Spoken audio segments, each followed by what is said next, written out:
सदगुरुदेव भगवान की जय, श्री मौनी बाबा जी भगवान की जय। आज की कथा में शुक्राचार्य के द्वारा दधीची को अमृत प्राप्त करने के लिए महामृत्युंजय के मंत्र को बताते हैं।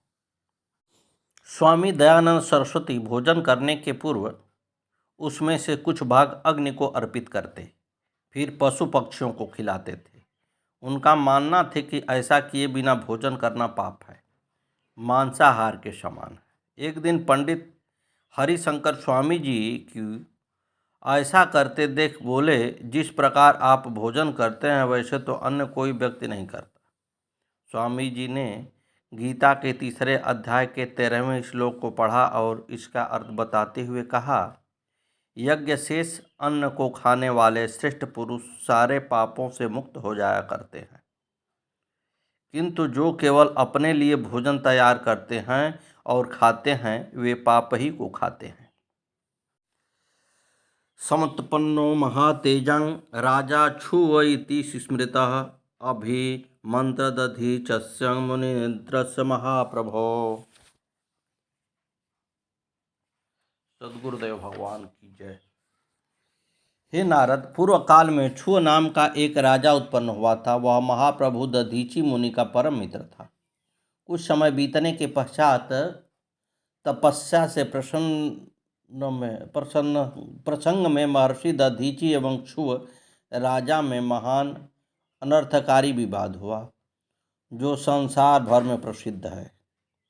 महर्षि दधीची का कहना था कि चारों वर्णों में ब्राह्मण श्रेष्ठ एवं पूज्य हैं। मुनि का वचन सुनकर लक्ष्मी के मद में मोहित हुआ राजा क्षुव बोला, अष्टानां लोकपालानां वपु धार्यते नृपः। राजा 8 लोकपालों के तेज से शरीर धारण करता है, वही सभी वर्णों का रक्षा भी करता है। श्रुति भी कहती है, सर्वदेवमयो नृपः। इसलिए हे मुने, राजा होने के कारण मैं तुमसे श्रेष्ठ हूँ। हे च्यवनपुत्र दधीची, राजा ब्राह्मण से भी श्रेष्ठ है, अतः राजा का अपमान कभी नहीं करना चाहिए। मैं सर्वथा तुम्हारा पूज्य हूँ। महर्षि दधीची राजा क्षुव की इस प्रकार की बात सुनकर अत्यंत क्रुद्ध हो गए और बड़े क्रोध के साथ उसके सिर पर एक घूसा का प्रहार कर दिया। ब्रह्मांडाधिपति दुष्ट क्षुव ने आहत हो जाने के से बड़ा क्रोध किया और महर्षि दधीची पर वज्र से प्रहार कर बड़े जोर से गर्जना की। वज्र से आहत हुए दधीची पृथ्वी पर गिर पड़े। तदंतर उन्होंने क्षुव को राजा बनने वाले दैत्य गुरु शुक्र को याद किया। शुक्राचार्य ने आते ही क्षुव के वज्र प्रहार से म्रियमाण दधीची को ठीक कर दिया। मृत्युंजय विद्या के प्रवर्तक शिव भक्तागण शुक्राचार्य दधीची के शरीर को पूर्वत कर कहने लगे, दधीच तात संपूज्यं शिवं सर्वेश्वरं प्रभुं महामृत्युंजय मंत्रं श्रोतमग्रं बदामि ते। दैत्यों के गुरु शुक्राचार्य बोले, हे तात, मैं सर्वेश्वर भगवान शिव का पूजन करके तुम्हें श्रुति में कहे गए सभी मंत्रों में श्रेष्ठ महामृत्युंजय मंत्र का उपदेश कर रहा हूँ। त्र्यंबकम यजामहे च त्रिलोक्यम पितरम प्रभुम। मैं त्रिलोकी के पिता 3 नेत्रों वाले शंकर का यजन करता हूँ, अर्थात तीनों लोकों के पिता शिव, वे भगवान सूर्य, सोम और अग्नि तीनों मंडलों के पिता हैं। सत्व रज तम तीनों गुणों के महेश्वर हैं। आत्म तत्व, विद्या तत्व और शिव तत्व, त्रिदेव, त्रिवेद, त्रिमही एवं त्रिधातु स्वरूप इन देवताओं के ईश्वर महादेव जी हैं।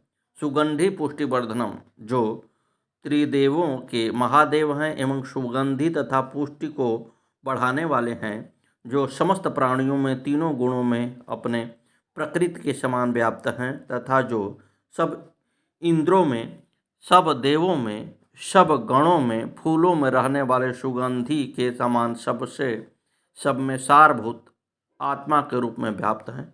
पुष्टिवर्धनम, है महामुने, जिन महापुरुषों के द्वारा प्रकृति की पुष्टि होती है, महतत्व से लेकर विशेष पर्यंत संपूर्ण विकल्पों की पुष्टि होती है तथा मुझ ब्रह्मा का, विष्णु का, मुनियों का और इंद्रों सहित देवताओं का भी पोषण होता है, वे ही पुष्टिवर्धन हैं।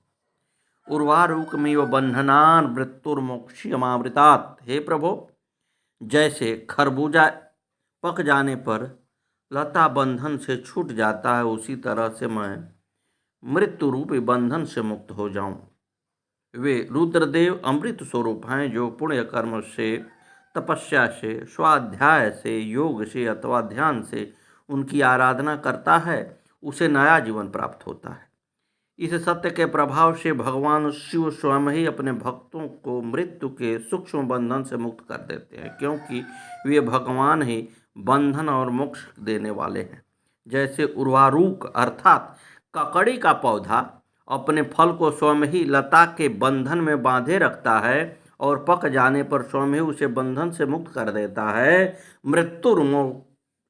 मृत्युर्संजीवनी मंत्रो मम सर्वोत्तम स्मृत है। हे दधीचि, यह मेरा मृत संजीवनी मंत्र सर्वोत्तम है। तुम मेरे द्वारा दिए गए इस मंत्र को शिव ध्यान पारायण होकर जप करो, रात दिन इसका जप करो तथा इसी मंत्र से हवन भी करो। इस मंत्र से अभिमंत्रित जल तुम पी जाओ, जिससे तुम्हें मृत्यु का भय नहीं रहेगा। न्यास आदि सब कार्य करके विधिवत भगवान शिव की पूजा करो। तदनंतर भगवान शिव का ध्यान मंत्र का जप करना चाहिए। इस प्रकार निरंतर जप करने से बुद्धिमान पुरुष भगवान शिव के प्रभाव से उत्तम मंत्र को सिद्ध कर लेता है। रत्नसानुसरासनः रजाजिङ्गनिकेतनः सिञ्जीनीकृत पग्नेगरमायुताशयागमः क्षिप्रदं पुरतयं त्रिदायेभिन्दितः चंद्रशेखरमाश्रये मम किं करिष्यति वयमः। हे नारद, इस प्रकार दधीचि मुनि को उपदेश देकर शुक्राचार्य अपने स्थान को चले गए। इस ज्ञानोपदेश को सुनकर महामुनि दधीचि बड़े प्रेम से शिव का स्मरण करते हुए तप करने वन में चले गए। वहां पर जाकर शुक्राचार्य के द्वारा बताई हुई विधि के अनुसार तपस्या प्रारंभ की। दीर्घकाल तक उस मंत्र का जप करते हुए अपनी तपस्या से शिव को संतुष्ट कर लिया। भक्त बसवश भगवान शिव उनके सामने प्रकट हो गए। एक बार बोली, महादेव भगवान की जय। हर हर महादेव। पार्वती पतये हर हर महादेव। भगवान शिव को देखकर महामुनि अत्यंत प्रसन्न हो विधि पूर्वक प्रणाम कर प्रसन्नता से स्तुति करने लगे। स्तुति से प्रसन्न हो भगवान शिव बोले, वरं दुहितिं सह प्राह सुप्रसन्नेन चेतसां। वर मांगो। भगवान शिव के वचन को सुनकर दधीचि मुनि दोनों हाथ जोड़कर बोले, देव देव महादेव महं देहि वरत्रयं वज्रास्थित मध्यावदीनत्वं हि सर्वतः। देव देव महादेव, आप मुझे 3 वर दीजिए। प्रथम यह कि मेरे शरीर की हड्डी वज्र के समान हो जाए, दूसरा यह कि मुझे कोई मार न सके, और तीसरा यह कि मैं सर्वथा दैन्य रहित अर्थात मैं सदैव अधीन रहूं, कभी मुझ में दीनता न आवे। दधीचि का यह वचन सुनकर प्रसन्न हो तथास्तु कहकर उन्हें शिव जी ने 3 वर दे दिए। इस प्रकार शिव से 3 वरों को प्राप्त कर महर्षि अत्यंत प्रसन्न हो गए। वे छू राजा के पास गए। महादेव जी से अवध्यता, वज्रमय अस्थि और अधीनता पाकर मुनि ने अपने पैर से राजा के सिर पर प्रहार कर दिया। फिर राजा छू ने भी क्रोध करके दधीचि पर वज्र से प्रहार किया। वे भगवान विष्णु के गौरव से अधिक गर्व में थे, परंतु शिव के प्रभाव से वह वज्र दधीचि को कुछ बिगाड़ न सका। यह देख छू के मन में बहुत आश्चर्य हुआ। मुनिवर दधीचि की अवध्यता, अधीनता तथा वज्र से भी बढ़ चढ़कर प्रभाव देख ब्रह्म कुमार छू के मन में बड़ा आश्चर्य हुआ। तदंतर मृत्युंजय की आराधना करने वाले दधीचि मुनि से पराजित दीनों के रक्षक छू में वन में जाकर इंद्र के छोटे भाई मुकुंद की आराधना प्रारंभ की। अपनी आराधना से भगवान मधुसूदन संतुष्ट हो गए और छू को अपना दिव्य दर्शन दिए। दर्शन प्राप्त कर छू सुंदर वाणी से उनकी स्तुति करने लगे। तदंतर साष्टांग दंडवत कर बोले, भगवान ब्राह्मणं कश्चिद दधीचि ते विश्रुतः। है भगवान, दधीचि नाम से एक प्रसिद्ध ब्राह्मण है जो धर्म के ज्ञाता है। वे पूर्व में मेरे मित्र थे। इस समय रोग शोक से रहित मृत्युंजय महादेव जी की आराधना करके वे कल्याणकारी शिव के प्रभाव से समस्त अस्त्र शस्त्रों द्वारा सदा के लिए अवध्य हो गया है। एक दिन उन महातपस्वी दधीचि ने भरी सभा में आकर अपने पैर से मेरे मस्तक पर अवहेलना पूर्वक जोर से प्रहार किया और बड़े गर्व से कहा कि मैं किसी से डरता नहीं। दधीचि के इस व्यवहार से मुझे बड़ा दुख हुआ, अतः आप मेरी ओर से दधीचि को पराजित करें।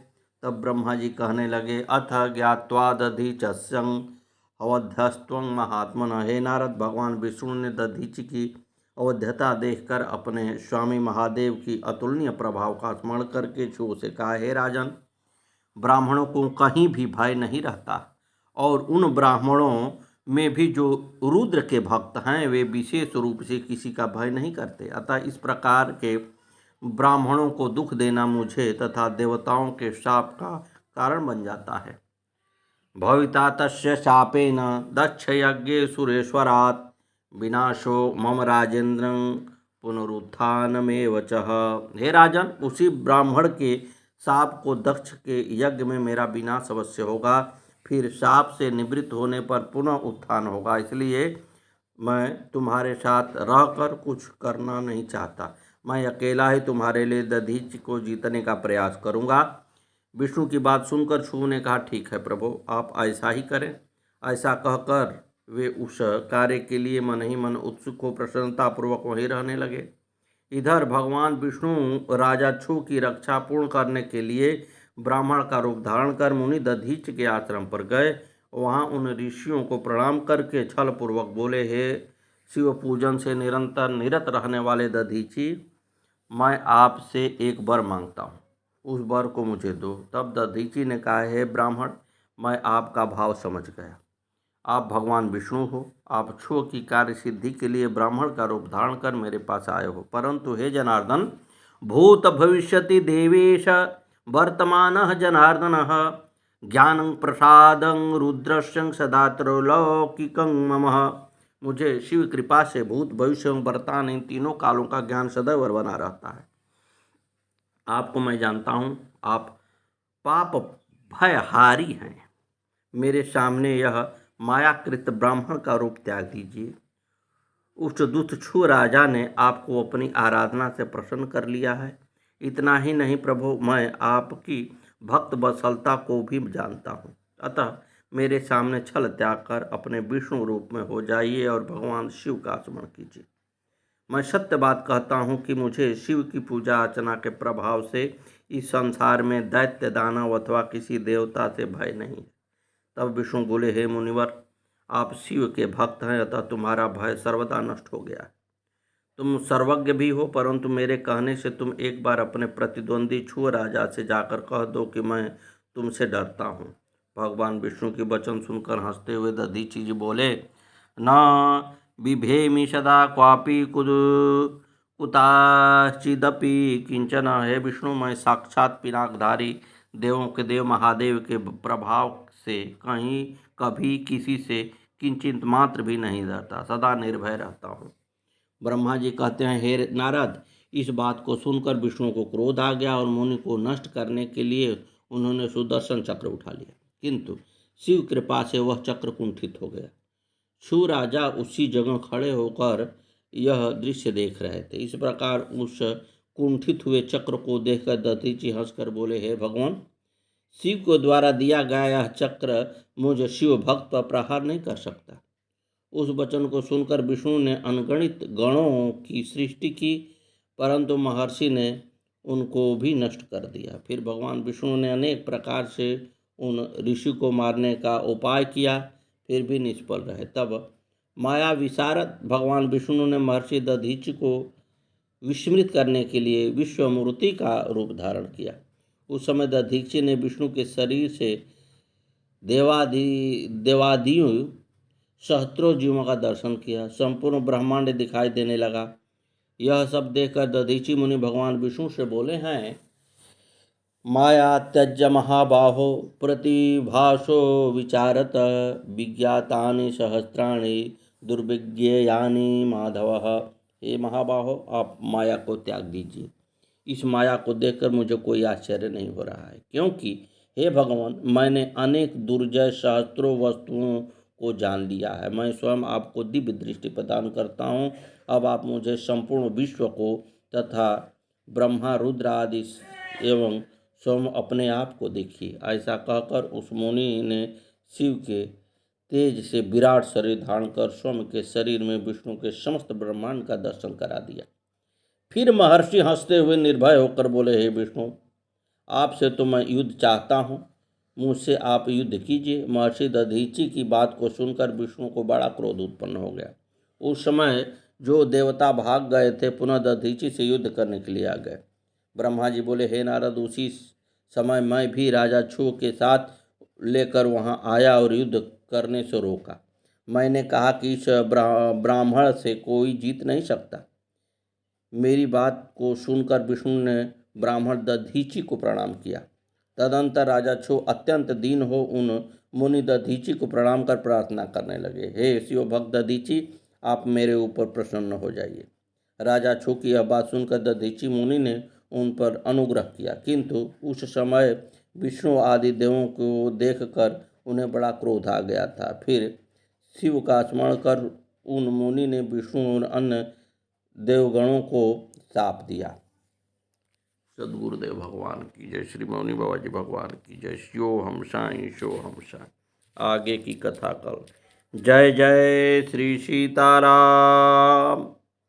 हरे राम राम राम हरे हरे, हरे कृष्ण कृष्ण कृष्ण हरे हरे, हरे राम राम राम हरे हरे। प्रभु का बड़ा सुंदर स्मरण है। आप सभी मिलकर नाम कम से कम दिन भर में 2-4 बार जरूर लीजिए। हरे कृष्ण कृष्ण कृष्ण हरे हरे, हरे राम राम राम हरे हरे, हरे कृष्ण कृष्ण कृष्ण हरे हरे। सद्गुरुवे नमः।